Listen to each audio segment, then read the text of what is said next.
Muy buenas tardes. Luego del receso, continuamos con la jornada de entrevistas para este día, correspondiendo en esta ocasión tomar la entrevista de la aspirante Marta Alicia Ochoa Aragón.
Buenas tardes, licenciada Marta Alicia Ochoa Aragón. Buenas tardes. Sea bienvenida y reciba un cordial saludo del Pleno del Consejo Nacional de la Judicatura. Nos encontramos con usted reanudando la jornada vespertina correspondiente a la fase de entrevistas en el proceso de selección a candidatos a magistradas y magistrados para la Honorable Corte Suprema de Justicia para el periodo 2021-2030. Usted se encuentra en esta sala para dar su entrevista como resultado de ese proceso de selección que inició con la entrega de la solicitud que usted presentó, su declaración jurada y todos los demás documentos que fueron evaluados y que por medio de nuestra tabla de ponderación referida a la verificación curricular, usted reporta que es maestra, que tiene una maestría, que además tiene diversidad de cursos de formación académica, que en su calidad de funcionaria judicial tiene más de 15 años de antigüedad en la carrera judicial y sus evaluaciones reportan satisfactorios con mérito, posee lo que es toda la documentación respecto de la moralidad notoria desde el punto de vista formal, la tiene completa y tampoco refiere procesos disciplinarios o sancionatorios relacionados con el ejercicio, en este caso, de su función judicial. Tiene como porcentaje del 50%, 3.65. Hoy pasaríamos a esta entrevista donde se le pondrá a disposición suya unos sobres que contienen el cuestionario base para esta fase del proceso. Usted va a escoger uno de ellos y a partir de ahí, y cuando usted se sienta lista, ¿verdad? Después de que extraiga del sobre el cuestionario, vamos a comenzar con las preguntas generales y específicas que estén en el cuestionario como tal. Muy buenas tardes. Primero pido disculpas por la interrupción cuando estaba hablando, pero quería solicitar permiso para poder retirarme la mascarilla. Muy buenas tardes, señora presidenta del Consejo Nacional de la Judicatura, doctora María Antonieta Josa de Parada, señores consejeros, señoras consejeras, personal del Consejo Nacional de la Judicatura que hacen posible este evento, miembros de la sociedad civil, de los medios de comunicación. Es un honor para mí dirigirme a ustedes y estar en este proceso de selección para tan digno cargo como es la magistratura de la Corte Suprema de Justicia. Aprovecho para agradecer a Dios esta oportunidad de ser participante activa dentro de este proceso, así como también por ese don de la vida y de la salud que ahora valoramos más que nunca. Y bueno, voy a proceder a... Está bien. Gracias. Buenas tardes.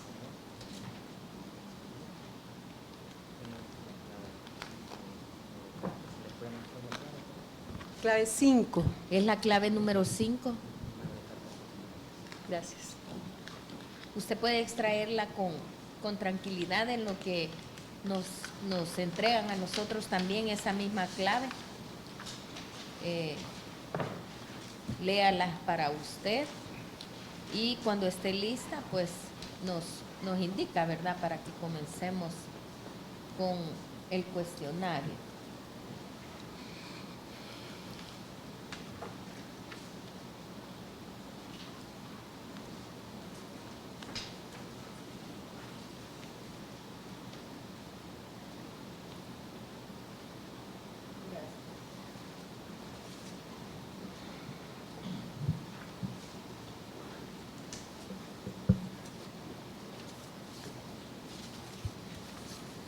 Ya estoy lista y una disculpa a los miembros de la comunidad jurídica, a los representantes de la comunidad jurídica que seguramente están pendientes de este evento. Un saludo y buenas tardes también. Gracias, porque de esta manera se transparenta más este proceso. Gracias. Bien. La primera pregunta, que es de carácter general, ¿cuál es su corriente de pensamiento jurídico y por qué usted se decanta o se declina o se adhiere, ¿verdad?, a esa corriente que usted considera que es propia o que usted la considera?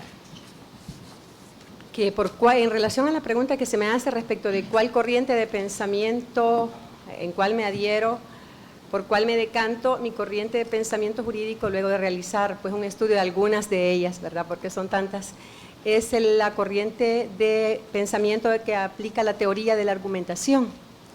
Esta es desarrollada por el doctor Robert Alexy en el Tratado sobre Teoría de la Argumentación Jurídica, la obra que él ha realizado. ¿Por qué me decanto por esta teoría? Porque considero que es la teoría más inclusiva, la que permite un margen más amplio de actuación al juez respecto de la interpretación. Como sabemos, y bueno, en el proceso de formación académica se nos habló tanto por ser las teorías tradicionales y las más conocidas, la teoría, el jus positivismo y el jus naturalismo. No obstante, pues estas teorías nunca pudieron aplicarse de manera pura para dar respuestas a ese derecho, ¿verdad?, a esa forma de ver el derecho en relación a la jurisdicción, en relación a esas garantías y derechos que se establecen para el ciudadano. Y surgieron diferentes, de estas dos teorías derivaron gran cantidad de otras corrientes de pensamiento jurídico que impactaron la sociedad de diversas maneras, ¿verdad? Pasamos por el positivismo puro, que fue cuando se consideró que el juez era la boca de la ley, que la ley pues era de aplicación tal y como estaba, que era perfecta, pero los que conocemos de estas lides, los aplicadores de la justicia, los administradores de justicia, sabemos pues que hay vacíos, ¿verdad?, que hay lagunas que contiene la ley, que no podía aplicarse de manera pura el positivismo tal como se concebía, y a raíz y amparados con esas corrientes de pensamiento es que se dieron situaciones como en Alemania, ¿verdad?, que en nombre de la ley pues se asesinaba, pero como la ley había que aplicarla tal y como el jus positivismo decía. Luego se incorpora también la otra corriente que va paralelamente con el jus positivismo, es el jus naturalismo, a la cual se le dio hasta una connotación de divinidad, ¿verdad?, del origen, desde Dios, donde ya se hablaba que la razón del ser del derecho, ¿verdad?, la razón de ser del derecho era el ser humano, y se aplican pues otra serie de corrientes de pensamiento que ya van reconociendo de mejor manera la aplicación de estos derechos en beneficio pues del ser humano. En las corrientes de eso surgen diferentes corrientes, ¿verdad? Se dio el jus positivismo racional, el jus naturalismo moderado y diferentes corrientes de pensamiento, hasta que surge la corriente que es la que más se está aplicando en la actualidad, que es el neoconstitucionalismo.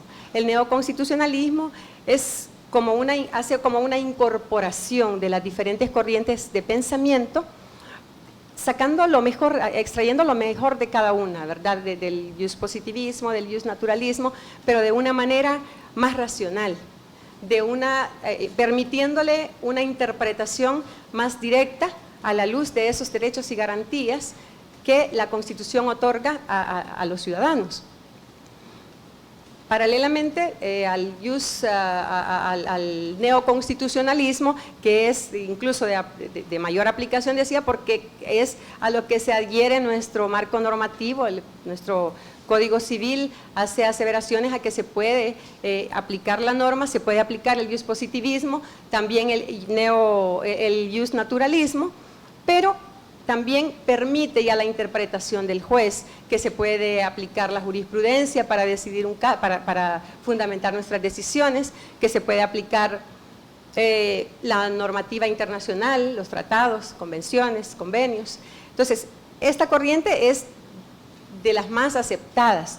No obstante, a la hora de analizarla y analizar lo que establece la corriente de la teoría, que le digo que ha sido denominada paradigma de la argumentación, encuentra un margen más amplio, y dadas las nuevas realidades sociales, el reconocimiento de nuevos derechos humanos que se están suscitando a nivel internacional, y que bueno, existen exigencias de carácter internacional como opiniones consultivas que nos exigen a legislar en base a ese reconocimiento de esos nuevos derechos.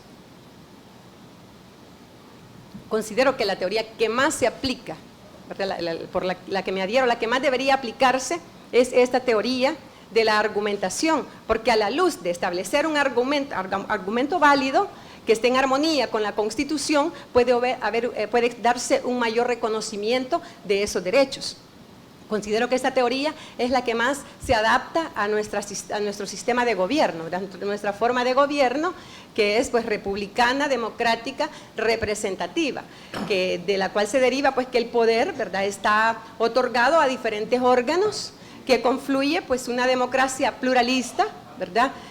Hay un pluralismo político y un pluralismo ideológico, en el pluralismo ideológico pues es esas relaciones, ¿verdad?, en tiempo y espacio, esa coexistencia de diferentes opiniones, y amparadas a la democracia que nos representa, pues de manera inclusiva, ¿verdad?, donde se aceptan pues todas las opiniones y se toma la decisión más favorable, y el pluralismo político, en el cual están comprendidos todos aquellos sectores de la sociedad, quienes no obstante no forman parte del del aparato judicial o de las agentes de las instituciones de gobierno, pero sí ejercen representación de los diferentes sectores. Aquí están incluidas las gremiales, ¿verdad?, las ONG, los sindicatos, las asociaciones, que son grupos representativos de la sociedad y cuya influencia, cuyas opiniones son valoradas al momento de establecer las diferentes políticas y de la conformación de la ley, de tomar decisiones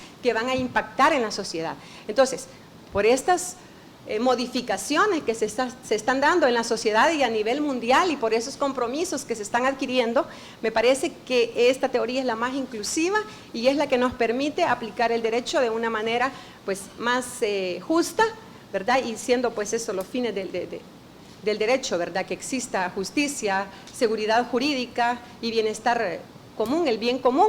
Considero que esta es la teoría que yo aplico en mis decisiones, por la cual me decanto. ¿Cómo no? Gracias. Respecto de los conocimientos jurídicos, la pregunta es, ¿son controlables los actos del Tribunal Supremo Electoral en sede contenciosa administrativa? Razone su respuesta.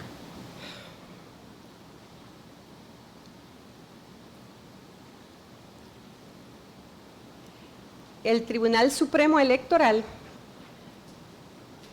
como toda institución,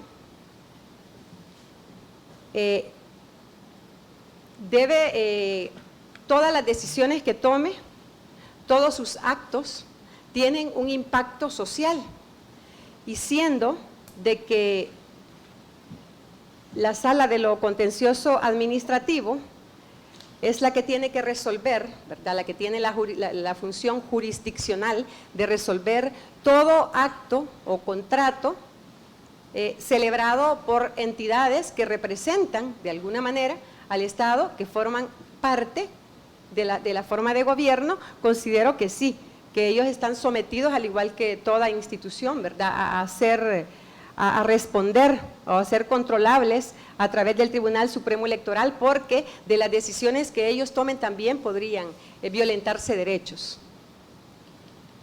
Con relación a las aptitudes y valores éticos, ¿qué valoración ética le merece que un funcionario judicial no asista diariamente a su tribunal?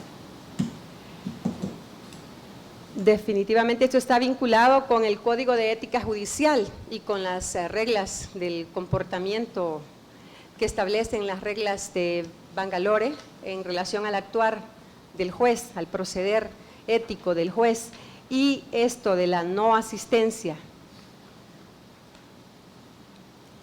diariamente a su tribunal, pues genera desconfianzas, genera, aparte de que los jueces, como lo dice el Código de Ética Judicial, somos líderes, ¿verdad? Y si no es, pues debería de buscarse. Eso es el deber ser del juez, ser líder, y el líder modera con el ejemplo. Entonces, es importante e impacta de manera directa la opinión que se tiene, porque son parámetros para medir la calidad del trabajo que se está haciendo en la administración de justicia. La opinión pública es importante, lo que la gente ve, están pendientes de lo que se hace, pero principalmente no afuera, sino que dentro de la institución. Que un juez no asista, el ejemplo primero que le está dando a sus compañeros de trabajo, ¿verdad?, a su equipo de trabajo, y esto riñe pues con la ética. Hay un comportamiento mínimo, las reglas mínimas de comportamiento dice que debe ser un juez competente, ¿verdad?, un juez que sepa lo que está haciendo, que conozca no solo lo jurisdiccional, sino también el marco normativo aplicable, y eso es un incumplimiento. Ya el instructivo de la Corte de Asistencia, Permanencia de los empleados del órgano judicial establece que es uno de los deberes del juez, asistir puntualmente a su tribunal. Entonces, como modelo del buen actuar o del deber ser dentro de la institución, él más que todos los compañeros de la unidad que representa debe asistir puntualmente a su trabajo.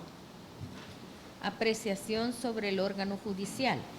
¿Considera que los traslados de magistradas, jueces y juezas ordenados por la Corte Suprema de Justicia afectan la independencia judicial de los funcionarios trasladados?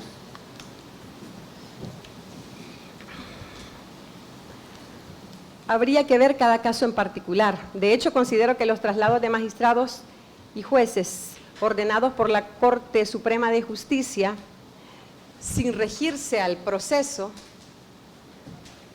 y ordenándole ejercer jurisdicción en tribunales para los cuales pues no ha sido juramentado, no debería darse.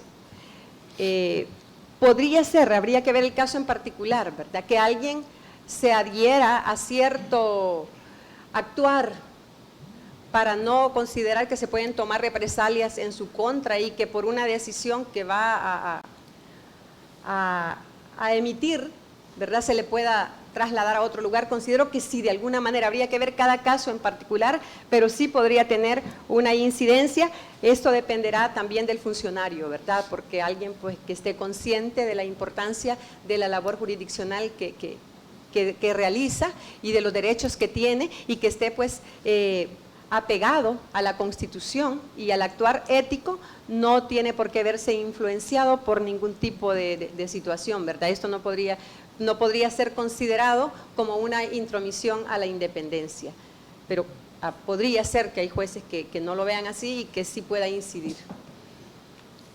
Con relación a la exploración de otros conocimientos y apreciaciones personales, ¿pueden los jueces o juezas interpretar el derecho más allá de las posibilidades de significado que permite el texto de una disposición jurídica? Esto hace referencia a la corriente de pensamiento que mencionaba, la teoría de la argumentación. Considero que habría que argumentar de manera clara y a la luz, ¿verdad?, de ese reconocimiento de derechos que hay, que establece la Constitución a través de los derechos y garantías, y podría interpretarse el derecho más allá de las posibilidades de significado que permita el texto de una disposición jurídica, porque apegarse a esto sería como un positivismo puro, ¿verdad? Esto es lo que la ley me da, esto es lo que dice y esto es lo que tengo que hacer. Y precisamente con los cambios que se están dando en la sociedad a nivel mundial, ¿verdad?, tiene que haber más inclusión, tiene que haber más argumentación, más participación por parte del administrador de justicia para un mayor reconocimiento de derechos.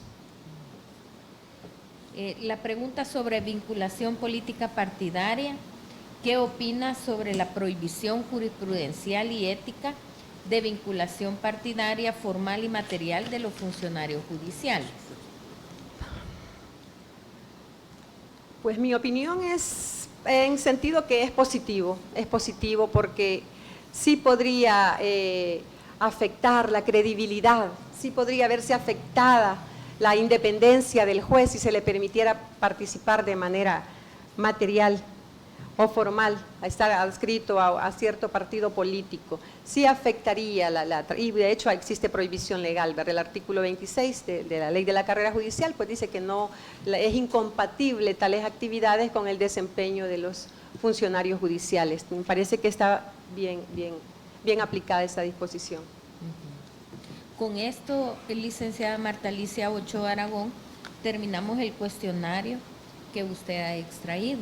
Dejaría el uso de la palabra para los compañeros y compañeras en caso de que quieran ampliar, ¿verdad?, o hacer otra pregunta. La licenciada Gloria Elizabeth Álvarez sí tiene la palabra. Buenas tardes, licenciada. Buenas tardes, licenciada. Si en dado caso usted llegara como magistrada a la Corte Suprema de Justicia, ¿qué mejoras en cuanto a tecnología podría promover para que en los juzgados se eliminara o se disminuyera lo que es la mora judicial? Bueno, habría que echar mano de lo que dice el Plan Estratégico Institucional, ¿verdad?, que tenemos desde 2017 y que termina este año su vigencia, porque lo que se consignó ahí era que se iba a dotar de recursos, que se iba a hacer un estudio. El Plan Estratégico, su origen es un estudio previo, entonces se hizo un mapeo, se fue a las instituciones, se vio la necesidad de actualizar. De hecho, el plan contiene algo que es sumamente importante y que es optimización del uso adecuado de recursos, ¿verdad? Entonces, hay juzgados que no tienen ni computadora y hay otros que tienen menos carga laboral y que tienen pues mayores recursos. Entonces, para optimizar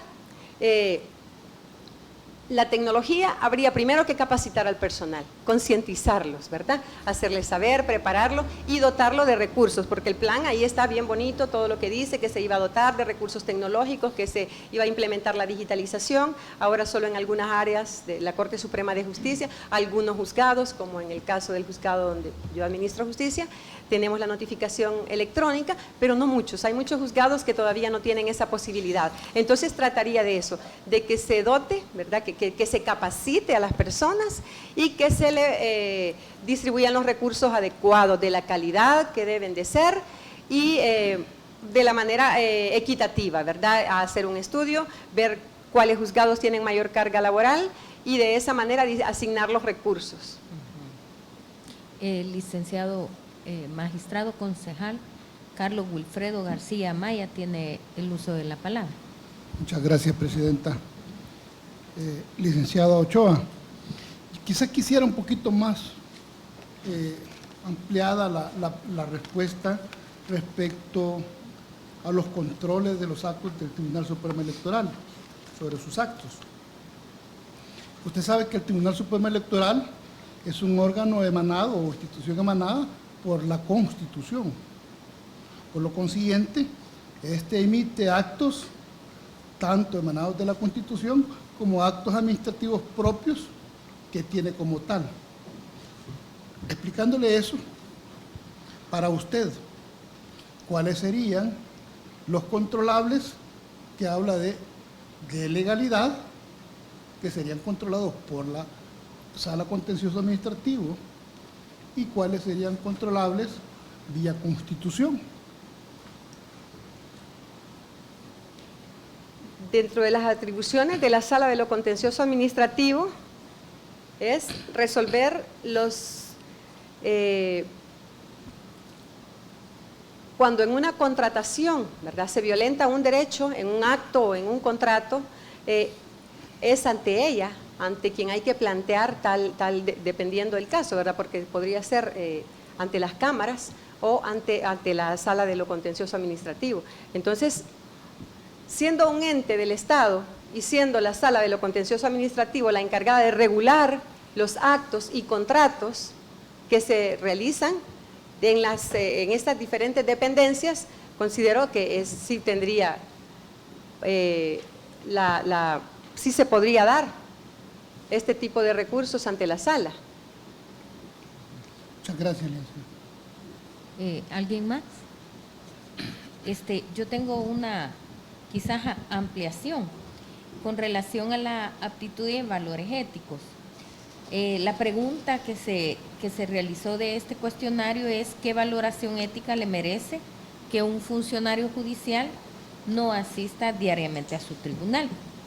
Pero usted mencionaba también el hecho de asistir no solamente diariamente, sino puntualmente. Entonces ampliaría un poco la pregunta en el sentido de indicarle si es esta parte donde usted dice que riñe con la ética, por las razones que usted ha indicado, también pudiera considerarse ese supuesto de la tardanza o de la impuntualidad o de los actos procesales, como en este caso el señalamiento de audiencias para 1 hora y la impuntualidad del desarrollo de la misma sin dar ningún tipo de explicación ni a las partes ni a ninguno de los intervinientes. ¿Cómo ve usted esa situación desde el punto de vista de los valores éticos?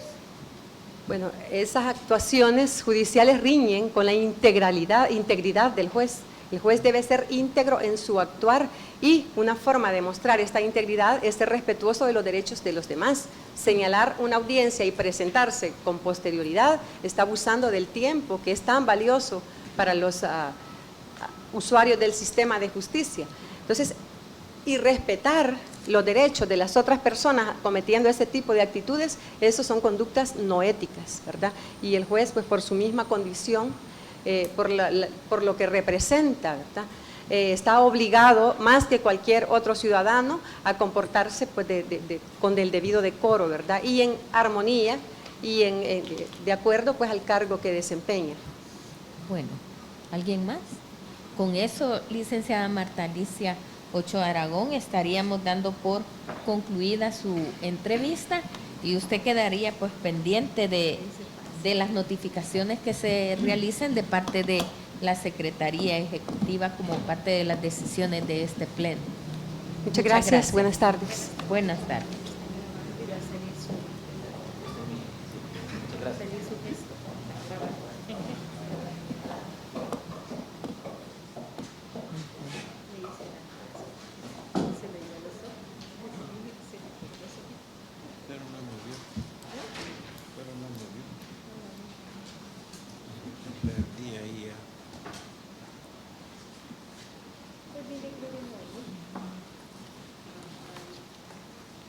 Gloria Noemí.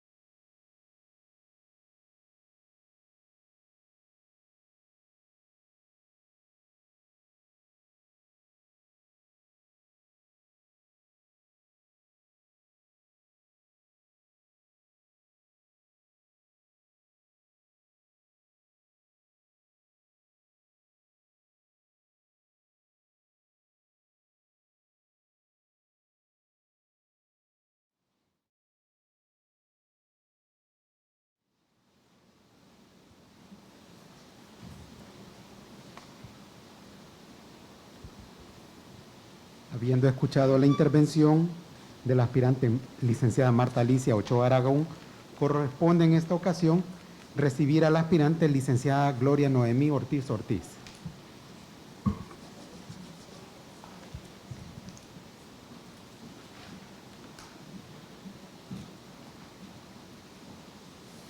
Buenas tardes. Muy buenas tardes, licenciada Gloria Noemí Ortiz Ortiz. Reciba una cordial bienvenida de parte de este Pleno del Consejo Nacional de la Judicatura. Usted está en esta fase ya de entrevista en el marco de este proceso de selección a candidatos y candidatas a la Honorable Corte Suprema de Justicia para el periodo 2021-2030. Dentro de la documentación que usted nos presentó, licenciada, refiere, además del cumplimiento de los requisitos constitucionales y legales, que posee el grado académico de máster, que tiene experiencia docente en un lapso entre 5 y 10 años, que posee investigaciones académicas, reconocimientos, y que su documentación acredita desde el punto de vista formal la moralidad notoria del aspirante.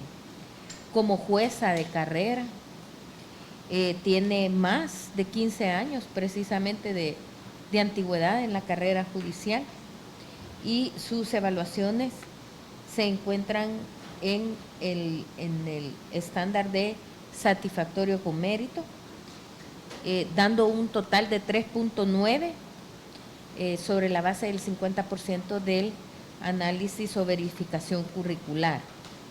Así de que sin más, le vamos a entregar o a poner a disposición los cuestionarios, los sobres que contienen el cuestionario que va a ser la base de su entrevista, licenciada Gloria Noemí Ortiz. Muy amable, Ortiz. doctora. Bueno. Buenas tardes.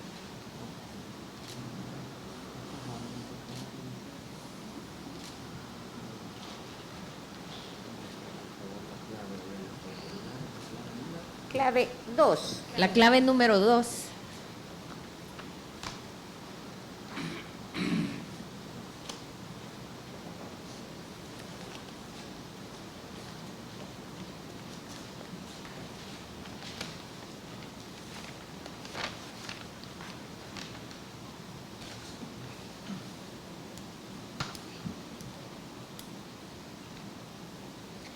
Gracias.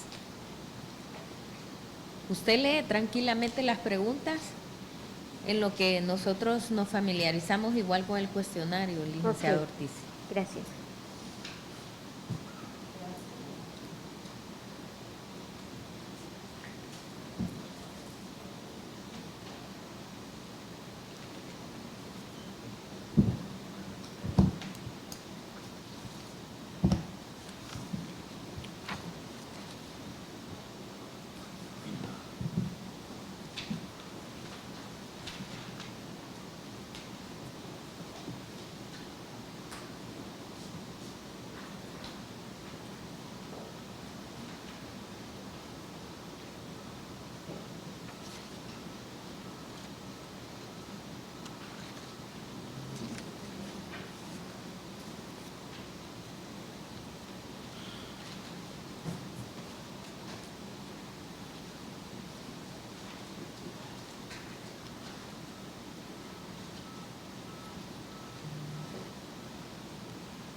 ¿Está Ya, lista? doctora. Ya, gracias. Bueno, la pregunta primera, que realmente no tiene un número porque es una pregunta general, ¿cuál es su corriente de pensamiento jurídico y por qué razón es que usted se adhiere o considera de que es esa su fuente o su corriente de pensamiento?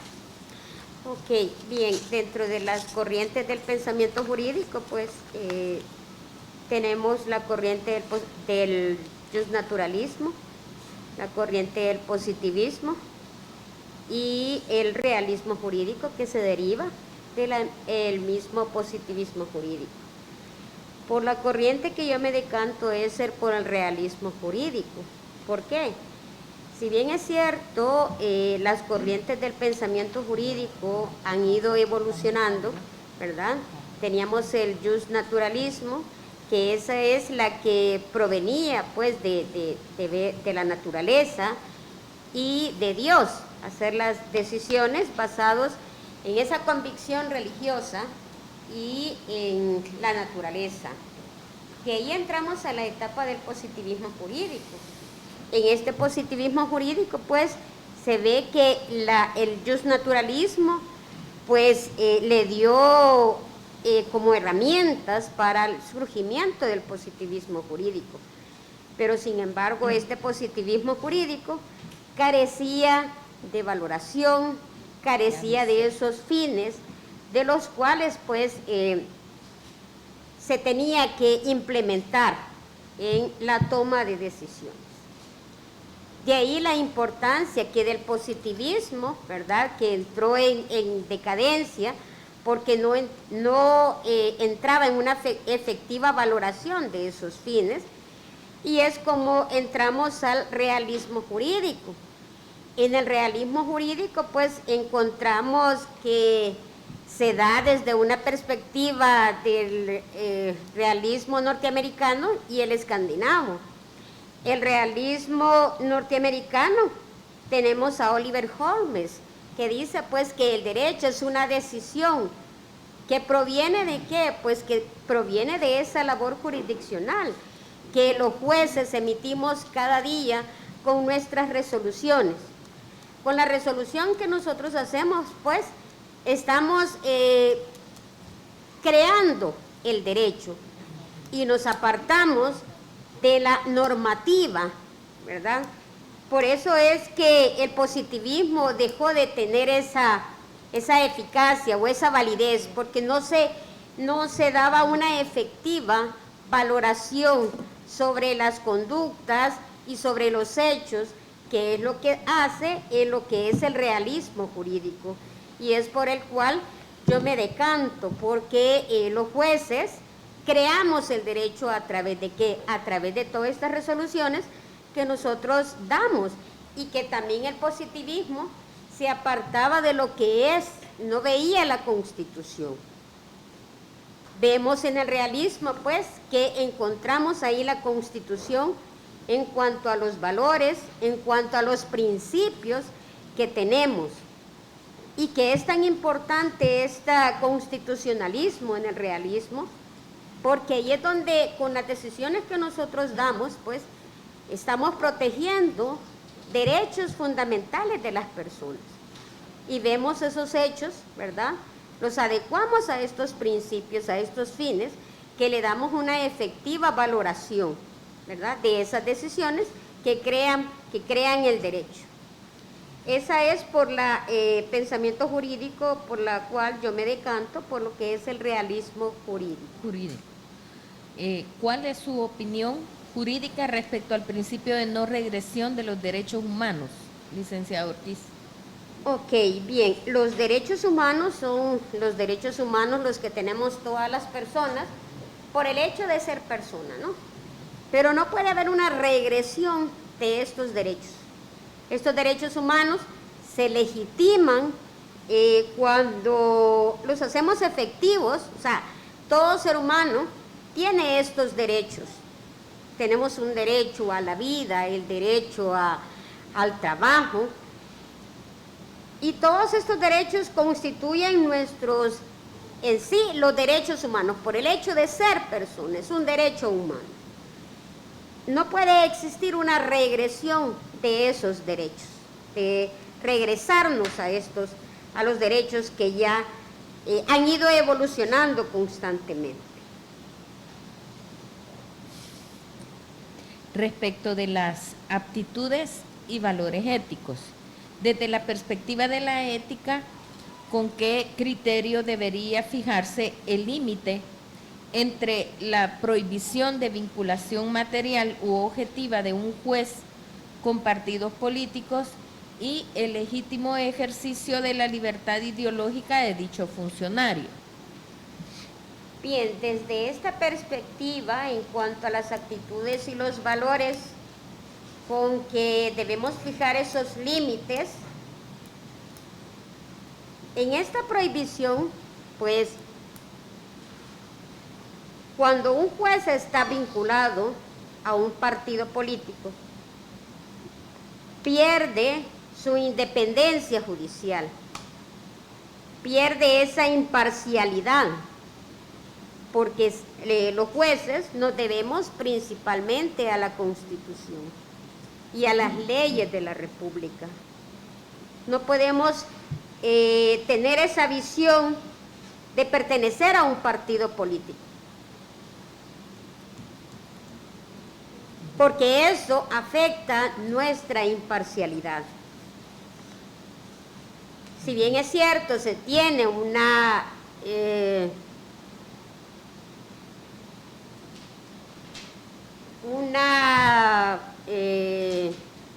simpatía por X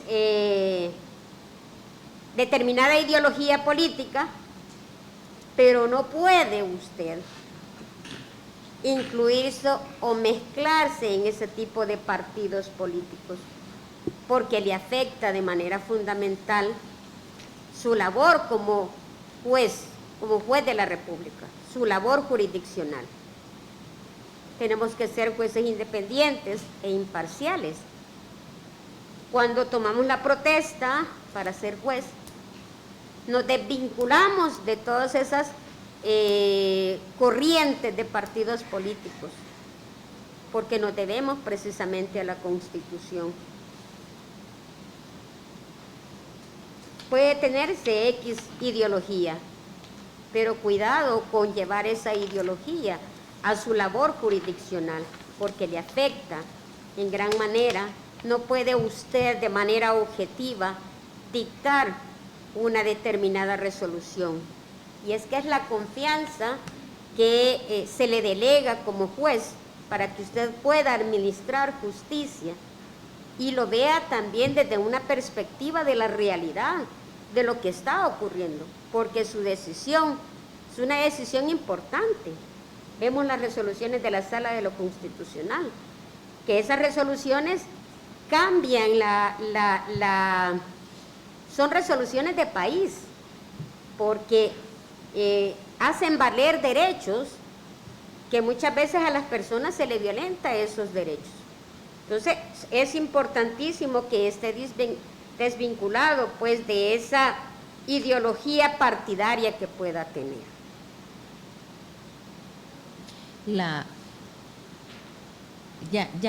Sí. Bueno, la siguiente pregunta sobre la apreciación sobre el órgano judicial.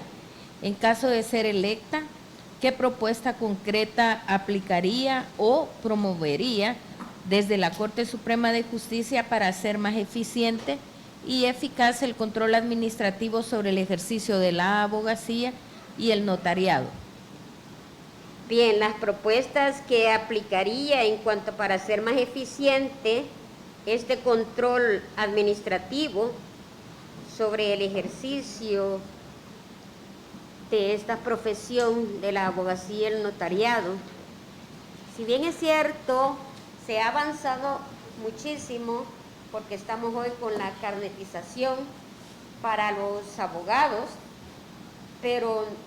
y se viene también según lo que han dicho, una carnetización para los notarios, pero también es importante el conocer sobre cómo es que trabajan los abogados, la función del notariado, cuáles son esas funciones específicas que brindan a la población. Y vemos desde el punto de vista de la abogacía, bueno, en mi área donde me desempeño ya de muchos años, como abogado, veo a los, perdón, como cuando veo a la intervención de los abogados de la República, veo pues que si bien es cierto, se ha avanzado, pero todavía hay muchas deficiencias en cuanto a los abogados, particularmente cuando ejercen la defensoría penal. Y vemos cómo la Corte Interamericana en la sentencia de Agapito, cómo nos condenó al Estado, porque tenemos en el caso de defensoría, no sé si me desvío un poco, pero en el caso de defensoría, ¿verdad?, que son abogados los que la ejercen, se ve una pasividad todavía, no hay todavía ese engranaje de que puedan ejercer bien su rol. En cuanto a los notarios,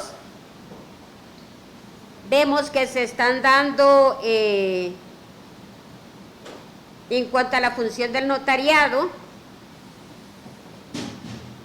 es precisamente hay que ejercer un control más efectivo en cuanto a estos notarios de la República, porque hay muchas personas que les han efectuado su trabajo de notario, y muchas personas de escasos recursos que a veces no hacen uso de una denuncia. Entonces eso afecta, porque a veces no hay un control muy efectivo en cuanto a los notarios, la forma en que esto se trabaja. Y lo importante de esto, un control administrativo, que se pueda dar un arancel para el cobro de los notarios, para el cobro que tienen que hacer cuando brindan el servicio a la población. Eso no lo tenemos, si bien es cierto, tenemos un arancel para los notarios, pero es muy mínimo a veces esa tabla con la que legalmente tenemos. Pero si usted ve cuando va a contratar un notario, ¿verdad?, no hay como una uniformidad de esto. Es bien importante que se haga esa creación de ese arancel. En cuanto a los abogados, yo soy partidaria que se pueda crear también una colegiación súper importante, que se pueda crear esa colegiación para los abogados, ¿verdad? Y que haya, pues, que sea más efectivo ese control, porque la sección de investigación profesional, pues ve la parte administrativa, ¿verdad?, ve la parte administrativa, pero se necesitaría que se trabajara por una colegiación, que esa es la que yo, sería una propuesta de las que llevaría, y que haya un control más en cuanto a los notarios. Con relación a la exploración de otros conocimientos y apreciaciones personales, ¿en qué medida la independencia judicial incide sobre la presencia de las mujeres en altas cortes de justicia? Esta independencia judicial incide sobre la presencia de las mujeres. Interesante. Como es de valoración, es precisamente, ¿verdad?, ¿cómo valora usted esa pregunta? Sí, si le parece que es correcta o no, ¿verdad? Creo que esta de la independencia sobre la presencia de las mujeres en altas cortes de justicia, creo que es fundamental, porque si bien es cierto, se ha avanzado, ¿verdad?, en que se cuente con mujeres en los máximos tribunales, en este caso en la Corte Suprema de Justicia, hay que romper esos paradigmas en cuanto a que solo hombres pueden llegar a la Corte Suprema de Justicia, y digo a la presidencia, porque a la presidencia hasta el momento no hemos tenido que se haya nombrado como presidenta de la Corte Suprema de Justicia a una mujer. Siempre tenemos la presencia de un hombre. Solo hemos tenido, como hace poco se dijo, la presencia de 2 mujeres nada más, que han estado en el caso de la doctora Victoria de Avilés, que estuvo como suplente de presidencia, pero no presidenta de la Corte Suprema de Justicia. Esperemos que algún día llegue una mujer como presidenta de la Corte Suprema de Justicia, al igual que el Consejo Nacional de la Judicatura, como ha llegado la doctora, como presidenta de la Corte Suprema de Justicia. Y pienso que vamos avanzando en esto, vamos avanzando porque la mujer representa una de las máximas también para la aplicación de la administración de justicia. No digo dejemos de un lado al hombre, no, pero también debe existir esa igualdad para con la mujer. O sea, esta apreciación que yo tengo es definitivamente que es importante que contemos algún día con una mujer como presidenta de la Corte Suprema de Justicia, que rompamos ya estos paradigmas que nosotros tenemos, para que sigamos con esa independencia judicial que se tiene. La última pregunta del cuestionario sobre vinculación política partidaria. ¿Tiene o ha tenido afiliación a algún partido político? No he tenido, no he tenido ninguna afiliación a ningún partido político, pues siempre he estado al servicio de la comunidad, siempre he querido administrar justicia desde donde he querido estar, y lo importante de esto, como el control que ejerce pues la Sala de lo Constitucional sobre esta afiliación partidaria, ¿verdad? He visto he visto resoluciones de cómo la Sala ha ejercido ese control cuando un funcionario ha pertenecido a un partido político. En el caso, estaba viendo de los señores de la Corte de Cuentas, ¿verdad?, que tenían una afiliación partidaria, y la Sala de lo Constitucional pues ejerció ese control para efectos de dejar sin efecto esos nombramientos. Entonces, pues eso también afecta a la independencia e imparcialidad de los jueces. Bueno, con esta última pregunta y la respuesta que ha dado la licenciada Ortiz, estaríamos dando por terminado el cuestionario, pero dejaría a los compañeros y compañeras para, si así lo consideran, pues hacer algún tipo de preguntas para la licenciada. Si no hay preguntas, entonces con eso estaríamos terminando esta fase de entrevista con usted, licenciada Gloria Noemí, y pendiente quedaría usted de las notificaciones que se le realicen de parte de la Secretaría Ejecutiva después de haber nosotros consolidado toda esta información, ¿verdad? Okay. Bueno, muchas gracias y feliz tarde y feliz fin de semana, ¿verdad? Muchísimas gracias. Pase.